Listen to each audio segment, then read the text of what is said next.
I just want to say thank you, Lord. Yes. Thank you. Justice, please. I just want justice. I don't want to fight with nobody. I don't want to argue with nobody. I just want justice for my daughter.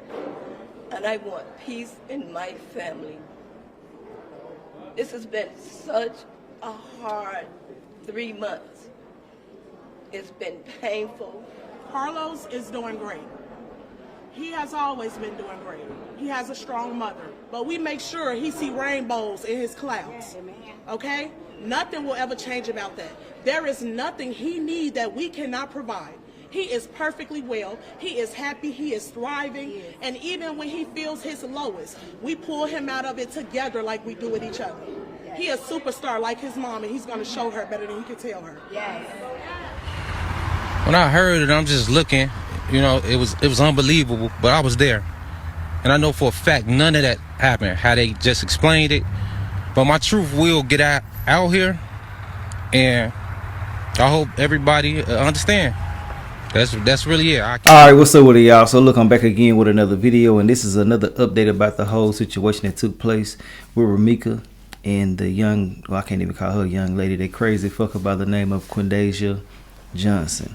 Now, as y'all already know, I did the update earlier today, and everybody knows that she was denied bond. Well, now this video came out yesterday. It's like 5 in the morning right now. Hell, I'm doing this video, but basically yesterday the mother, the family, they spoke out, and now the child's father, Romeca's baby daddy, is speaking out. Carlos Smith.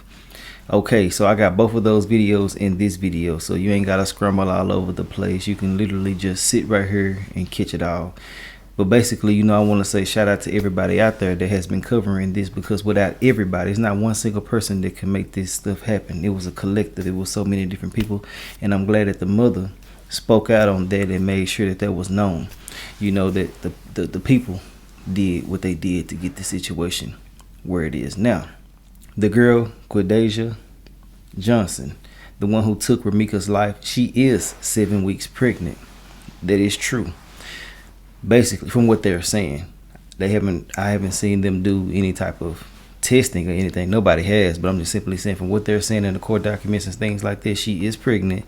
She tried to use that as an alibi. The family did as well too, but it did not work, simply because they were basically stating that her and Carlos, the guy that all of this stuff stemmed around, they fist bumped, like they celebrated after her life was taken. Now, the sequence of events leading up to the whole situation just basically states that it was an altercation between her and him, the baby daddy. Romeca and baby daddy, they had an altercation, you know, they were arguing and things like that. It escalated, and you know, another thing that a lot of people didn't know, but they kind of knew, we were thinking that Romeca had a restraining order out. They made it clear. Well, we were thinking this in the beginning. We've been kind of having an update, but now it's bona fide facts right now. The restraining order was from Quadajah. She did this, and she said that the reason why she had did it was because she was receiving threats through Romeca's family. Now, me personally and thousands of others probably feel the same way. And I have seen a lot of people say they feel the same way, that this was like something that was premeditated in a certain, you know what I'm saying, aspect. Like, you don't do this type of stuff if you've never seen someone. That's another thing that she said. She said she has never seen Romeca personally. So you're that scared to the point where you got to go do a restraining order on someone because of a threat that allegedly came from a family member. Now, that was not served. The protection order, restraining order, however you want to put it, it wasn't served to Romeca, but it was in place, allegedly, right? Now, for her to just take her life like that over a simple altercation is crazy to me. And I simply want to say this as well, too. You know, he is the cause of this. I'm going to keep on saying it, and they need to lock his ass up if what they said is true, that he had allegedly did. Now, we all have heard that he had her in a chokehold from the witnesses and things like that. Okay, another thing that people were talking about was him allegedly striking her, and he was striking her with the car door as well too. And you know, I simply want to say, to be out there jumping her, basically that's what they was. That's some low life weirdo shit. You know what I'm saying? And you definitely need to be in jail, because I know you're gonna run across this video. Your ass need to get locked up, because if that's true, you know, it's just sad and unfortunate that she had the opportunity not to take Romeca's life and she still did it. You know what I'm saying? They said that as well. She actually had the opportunity not to do it.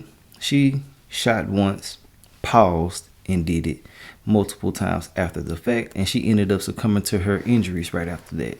But look, I'm gonna go ahead and let y'all hear the mama and them speak. I'm gonna give y'all more facts and details as the video progresses, but I'm gonna let y'all listen for those who haven't seen it, because I know a lot of y'all have.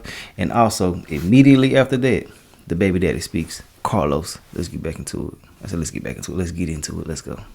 I just wanted to say thank you to the state's attorney, to Detective Tiros. You did a great job. I truly appreciate it. To the Attorney General, it's been 3 months of pain and agony. I just want to say thank you, Lord. Thank you. Justice, please. I just want justice. I don't want to fight with nobody. I don't want to argue with nobody. I just want justice for my daughter. And I want peace in my family. This has been such a hard 3 months. It's been painful. It's been terrible. I mean, we've been torn apart.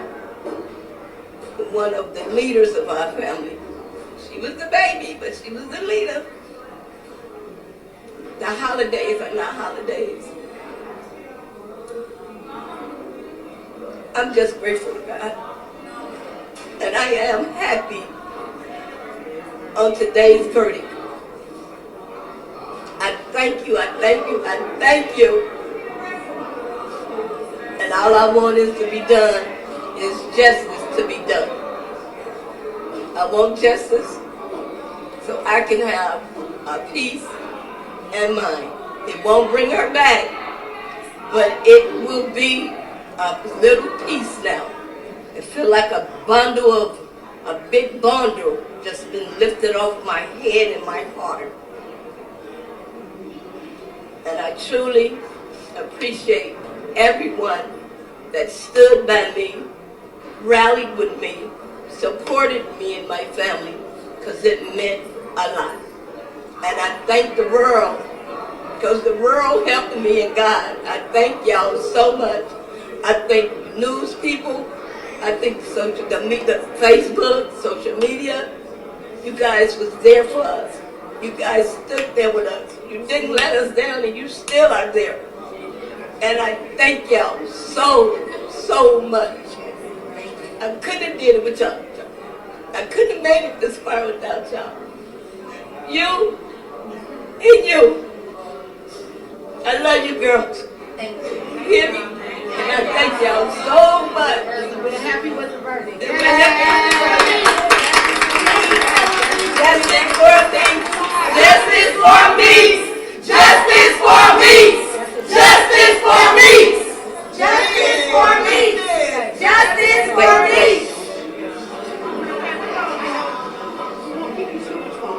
Just wondering, how is your grandson doing? I know, it's obviously. Carlos is doing great. He has always been doing great. He has a strong mother. Romeca, he has a strong grandmother. that's Romeca's son. He has strong uncles. He has a village. Carlos may be hurt for the rest of his life, but we make sure he see rainbows in his clouds. Okay? Nothing will ever change about that. There is nothing he needs that we cannot provide. He is perfectly well. He is happy. He is thriving. And even when he feels his lowest, we pull him out of it together like we do with each other. He a superstar like his mom, and he's going to show her better than he can tell her.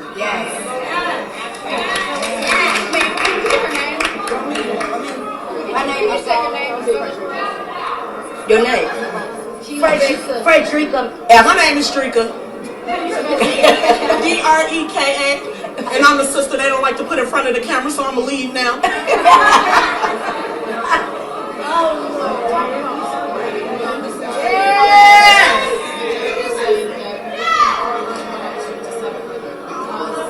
Of the support, yes.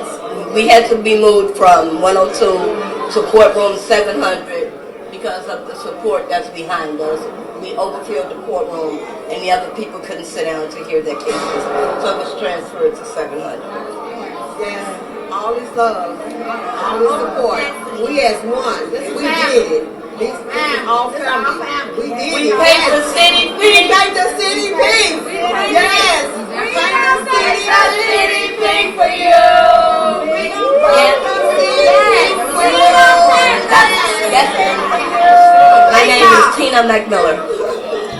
We have a TINAMCMILLER. We have a song that was made for Romeca. Can we do one little verse, y'all? Y'all ready? Yes. We don't take the city fee for you. Roll, we don't take the city fee for you. We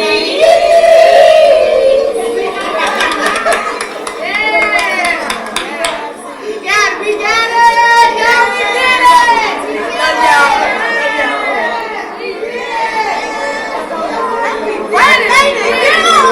Man, it's sad, man.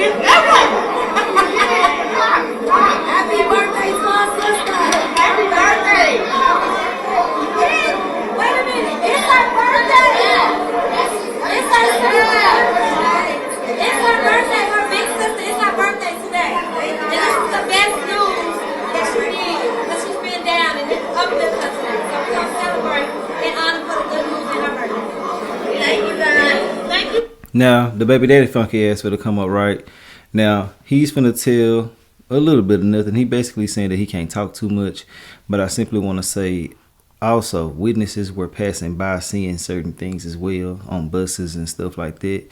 But I'm saying that because people think it's just so cut and dry. They're not gonna tell you everything. They took this long to make sure that this case was ironclad, in my personal opinion. They know what they know enough, and they finna prosecute to the maximum extent because this was very unnecessary the way that it was done.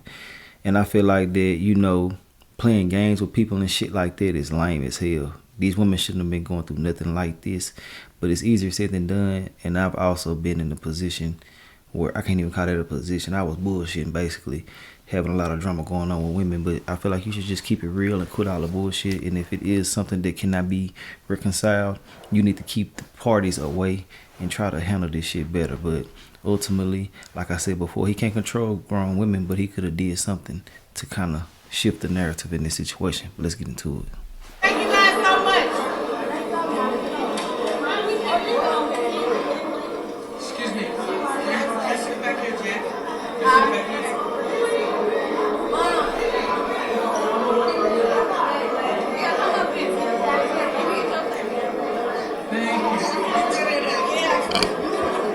Every time we come to court, we wearing this justice for me. Thank you very much. Thank y'all. A lot of details came out in court today for the hearing of Quadajah Johnson, including the fact that this was the first time when the shooting unfolded that she allegedly laid eyes on Romeca Blackman. We know that she and Romeca Blackman, they both have children by the same man. And for the very first time, we are hearing from Carlos Smith. He was the man on the scene when this tragic shooting unfolded. So a lot of information came out in court today. Witnesses saying what they saw, but you were there. What's your reaction to what you heard came out in court today? When I heard it, I'm just looking. You know, it was unbelievable, but I was there, and I know for a fact none of that happened. How they just explained it, but my truth will get out here, and I hope everybody understand. That's really it. I can't even say too much right now. You know, because it's just gonna feel like I'm going against them, they going against me, we just going back and forth. But the truth is gonna come out. Well, let's walk through this. So on September 8th, investigators say Johnson and the father of her child were near his home. They drove Johnson to 20 West Romeca, where her car was parked. They placed their 6-month-old into Johnson's car in the back seat. Around the same time, Blackman had just dropped off her son at a nearby school and drove back to the area where Johnson and the father were. Witnesses told police the women argued. They reported the father pushing Johnson away and Blackman standing with her arms crossed. They say he then slammed a car door on Blackman and also put her in a chokehold. Prosecutors say Johnson broke free, and that is when, or I should say Blackman broke free, and that is when Blackman was once, and then that's when they say Johnson paused, then fired 2 more times. Police recovered 3 9mm casings there at that scene. Johnson legally owned the gun and claimed self-defense. Prosecutors say Blackman was unarmed. Her son turned 7 days after the shooting and is still asking to this very day, where is his mother? Now, I'm glad she brought that up too. And basically what she's reading is basically the court documents. She plugged in, you know what I'm saying? You feel me? And I just found the video of her and another lady talking about certain things too that I'm finna add to this video. I should have just watched some of this shit here, but I wanted to see it for myself. Y'all know how I get down, man. But basically, when she took her life, she was consistently talking about that she was a legal firearm owner and she was eligible to carry, right? Now, it was just so crazy to make that like your talking point when you just did some shit like this. True enough, you should let people know. When the police get there, you should let them know and things like that. I understand it, but it just seems so calculated but dumb at the same time. You done kind of put some in place where you think you can take someone's life. People do that shit when they have a direct threat, but I haven't heard anyone doing that from a rumor. You know what I'm saying? But she did that, and I feel like that if they did fist bump, congratulate, if he did jump in and do things to her as well too, this was orchestrated by both of them, and they just was waiting for the time to do this shit. That's my personal thoughts and opinions. But listen, let me go ahead and download this video where they're talking about certain things. They might just be saying the same thing that I already just told y'all and the same thing that she probably just said right here. But I want to make sure that everybody has as much details as they can get. So give me a second. I'm going to add it to this video and I'll be right back. All right, y'all. So look, I added that to this video right here.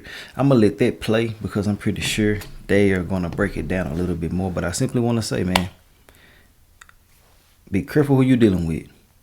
Don't deal with nobody who got some bullshit going on.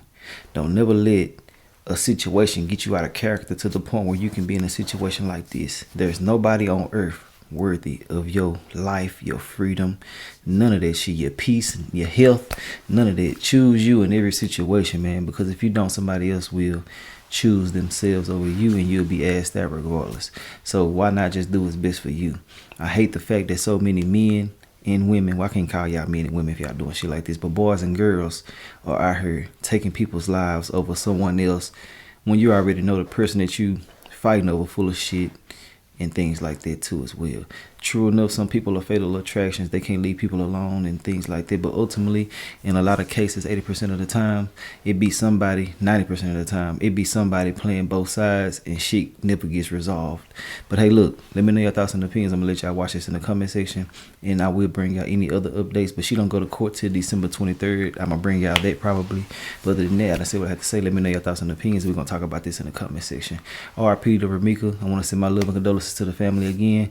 And yeah, justice will be served. And if Carlos ass did it, your ass going to jail, boy. I holler at y'all. Defense.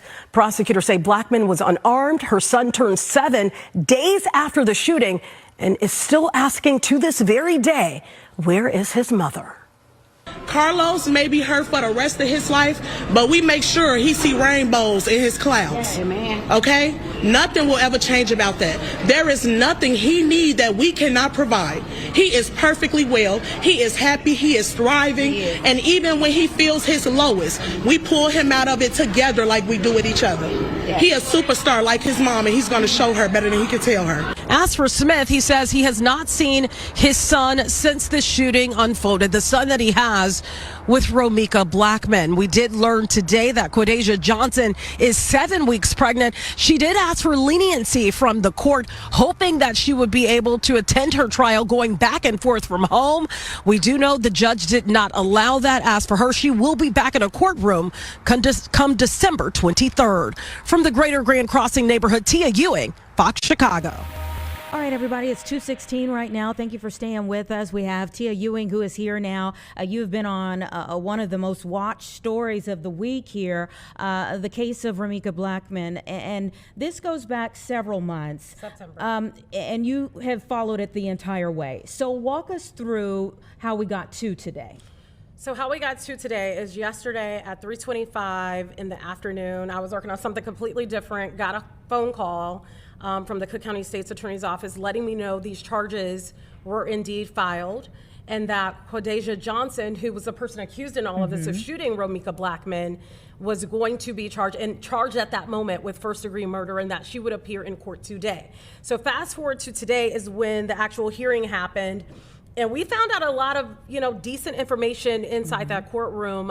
One being that Quadajah Johnson and Romeca Blackman, we already knew that they shared the same father of their children. Correct. So, Quadajah has a child, a very young child, and Romeca Blackman at the time of her death had a 6-year-old who has now turned 7. He literally turned 7 shortly after his mother was killed. With that being said, we also found out that Quadajah Johnson is indeed pregnant at this moment, 7 weeks pregnant, and her attorneys really tried to drive home that point with the judge in court today for her to be released. Yeah.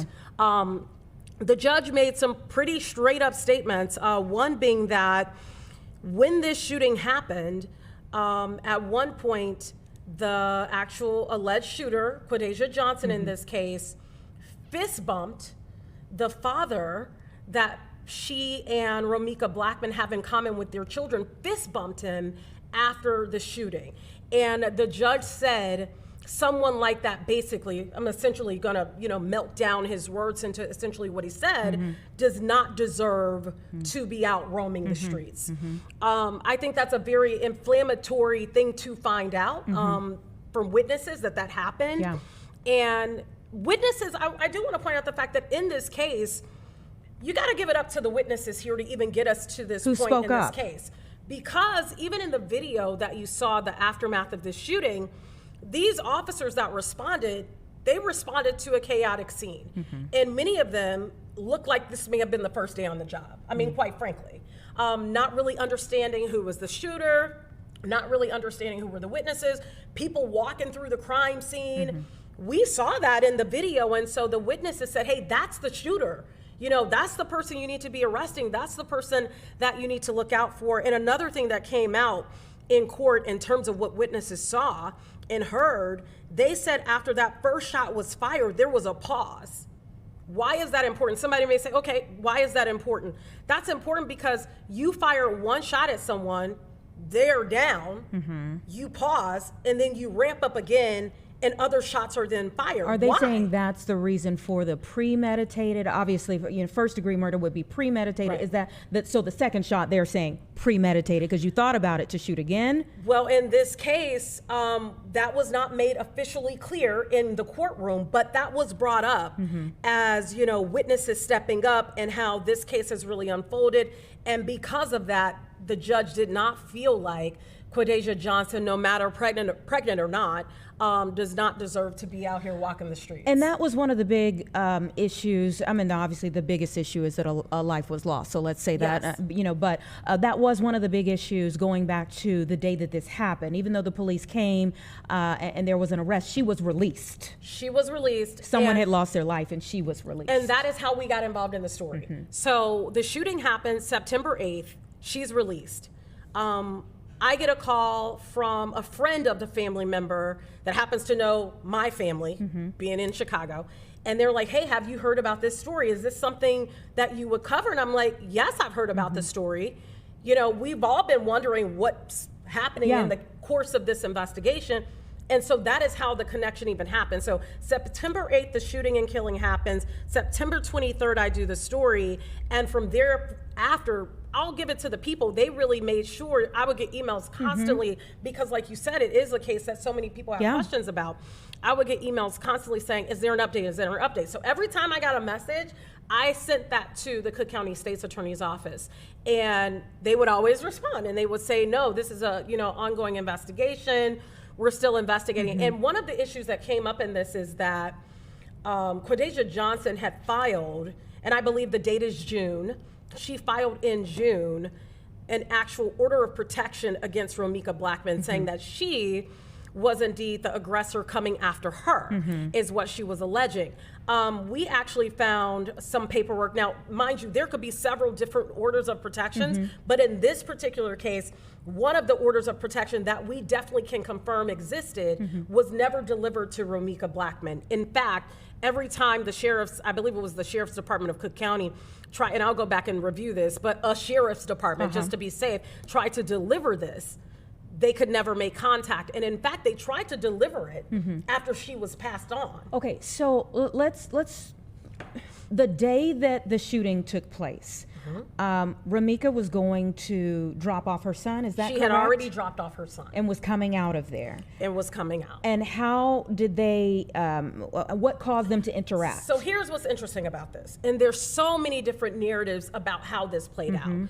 So the father that both of these women share, his home is blocks going south from where, I believe it's south from where the school is located.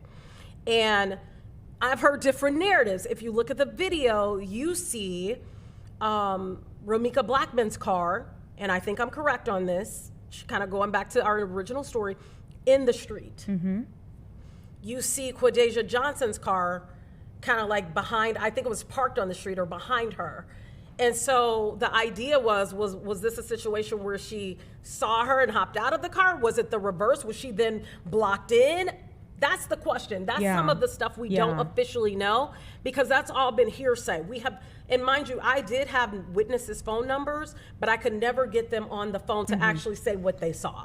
So that was all hearsay of why the car was this way. Was it that Romeca jumped out? Was it that Quadajah blocked her in? And whatever happened, there was an altercation. Right. And in court today, that did come out that in fact the father had Blackman in a chokehold during the course of this dispute that's unfolding on the street. And how did he get to the location at the time of the dispute? He lives a couple of streets down. And he came out? So that is unknown. Was he riding in the car with Quadajah Johnson? Was he walking down the street? Keep in mind, it's cold now, but it was not cold at the time. Were they waiting for her? I mean, there's a lot of different questions about that we don't officially have those answers to. But somehow he hopped in the middle of it. Somehow he got into the middle of it, puts Romeca Blackman, who is a very small framed woman, in a chokehold, ends up the other mother of his child ends up shooting her, and they fist bump. My question now is, and this is the email that I sent after learning these details to the Cook County State's Attorney's Office, is he going to be charged? Well, that was going to be my next question. Is he an accessory? Is is he an accomplice in all of this? Because just based on the details you hear in court, it would make you ask the question, well, where's this guy at? Right. Is he going to, I mean, is there now you have to look at the totality of the case. Is there now an agreement that he's now going to be the key witness to testify against Quadajah Johnson? That's all, up in the air, but definitely worth a lot of questions. Yeah, absolutely. I mean, how he ended up there at that time, if he had her in a chokehold, was he holding her for something to happen to her?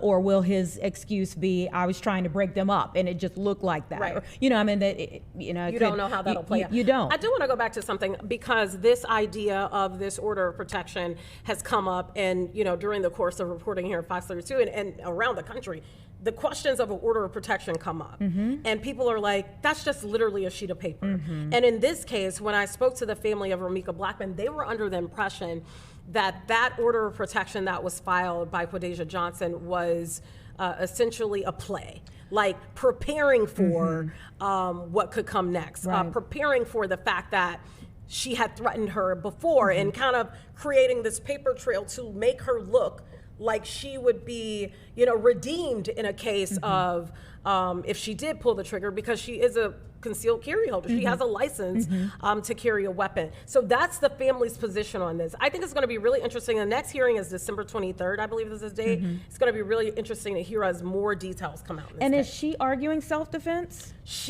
I don't remember what her argument was officially, but it had been self-defense. So today, I don't know if she entered an official, this is, I'm innocent. I didn't hear that, but she has argued up until this point, because though I never interviewed her, okay? I never interviewed her. I want to make that very clear. I did hear from a relative of Quadajah Johnson, and I gave that relative, I said, listen, this is a platform that believes in fair and being balanced, right? So if Quadajah Johnson feels like, because her name had been run through the mud on social media prior to us ever getting to this point, and she felt like that was wrong. She felt like, you know, why is my name being brought into this and I haven't been charged, et cetera? And I told the family member, well, listen, we never mentioned her name. That's social media sleuths, and they have the right to go on social media and we have nothing to do with that. And we had nothing to do with that. And I said, you know, we leave this platform open for her to speak. I know at one point she had hired a lawyer,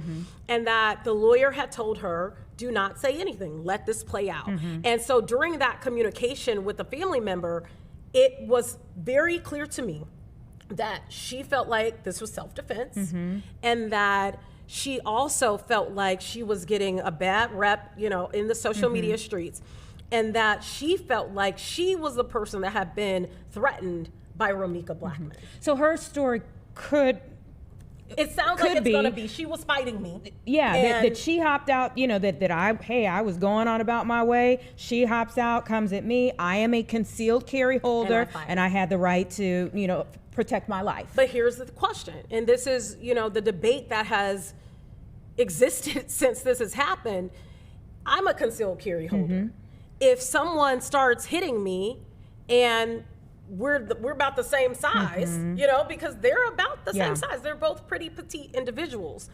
At what point is it okay and lawfully, speaking about the law, not what we fabricate in our minds, not what we think, at what point legally is it okay for me to then go grab my gun and shoot you off of a fight? Yeah, and I guess if you're, and maybe we don't have the exact point at which she retrieved the gun. Was the gun on her when the fight was happening, or did she leave and come back? That's a good question. And at one point, we do know in the video that the witnesses said, hey, she just put the gun in the car. She just took the gun back to the car, which makes me think, well, I don't know if that meant, you know, she had it on her person. If you're a concealed carry holder, you could, you know, you may have it, you know, stored in your car. You may have it, you know, on your person hidden. So we don't know that part of the story. Again, more details will come from this. But at what point, if the father's out there, and if this is true, you know, the judge said, the fist bump and the chokehold, that the dad that they share together had her in a chokehold. What do you need to pull your gun out for? Yeah, if there's someone who is actively helping you. So today, obviously these, and you mentioned a couple of things. I want to talk about the fact that there were a lot of supporters for both of these women who have shown up in all of this. Overwhelmingly, looking at the crowd, Romeca's favorite color apparently was pink, because you saw just about everyone wearing pink. They had to move the courtroom because of the overwhelming response. Not only has the response been overwhelming online, but in reality here in the city of Chicago, this has impacted a lot of people for a lot of different reasons. But I think overwhelmingly Romeca had support, but there was supporters there for Quadajah Johnson. It is a horrible situation. All around. If anything we could learn from this is, if the man got you going through this kind of stuff, it's time to let him go. I mean, honestly, if he got you fighting this mother and you both have a child, don't you want your siblings to be brother and sister or brothers or whatever the dynamics are versus this? That child did not deserve to come out of that school just feet away from his mother, being shot in the face, to never see his mother again. That child didn't deserve that.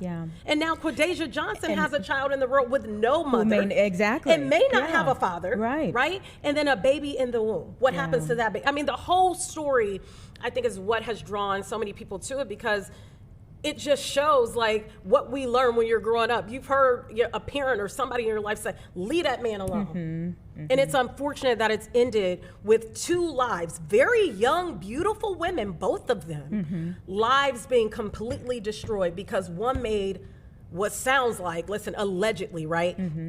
A really stupid, emotional decision. And that's why they tell you often, you know, I have kids, and I tell my kids, I say, Every decision you make counts. Every last one of them. Yeah. And never get caught up in your emotions when you make decisions, because you're high on emotions. I'm gonna get you when I see you, kind of stupid stuff. And now look. Yeah, and you know, there's so much to come from this. And again, at the end of the day, there are children involved. That's the horrible part. You know, that's the next generation, and there are ripple effects to all of this. So we watched just a piece of when the hearing today ended, and Romeca's family, her mother, and many of the other family members came out of the courtroom.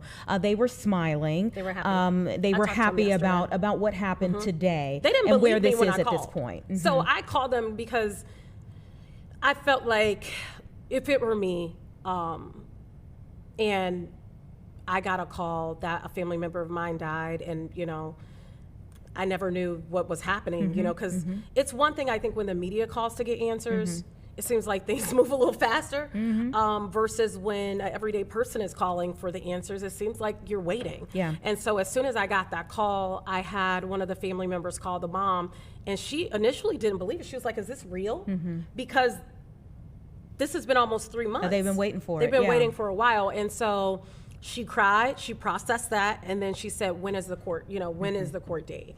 And so, you know, we'll see how this plays out. You know, I think this is just I think what should happen from this is that if you have a daughter, a young teenage You know daughter, what? Honestly, a daughter or a or son. a grown or son, You know? I was gonna get into Yeah. that too. Young, old, Yeah. maybe like not quite 30. Yeah. This is a good time to show them this story. Yeah. Because believe it or not, it's a lot of people resonate with this story because they've been in it. Yeah. Right? Yeah. Or they've seen somebody be foolish in love and things happen and it goes left. And I think that this is a good reminder of, I can't say what I really want to say, but don't let a loser bring you down.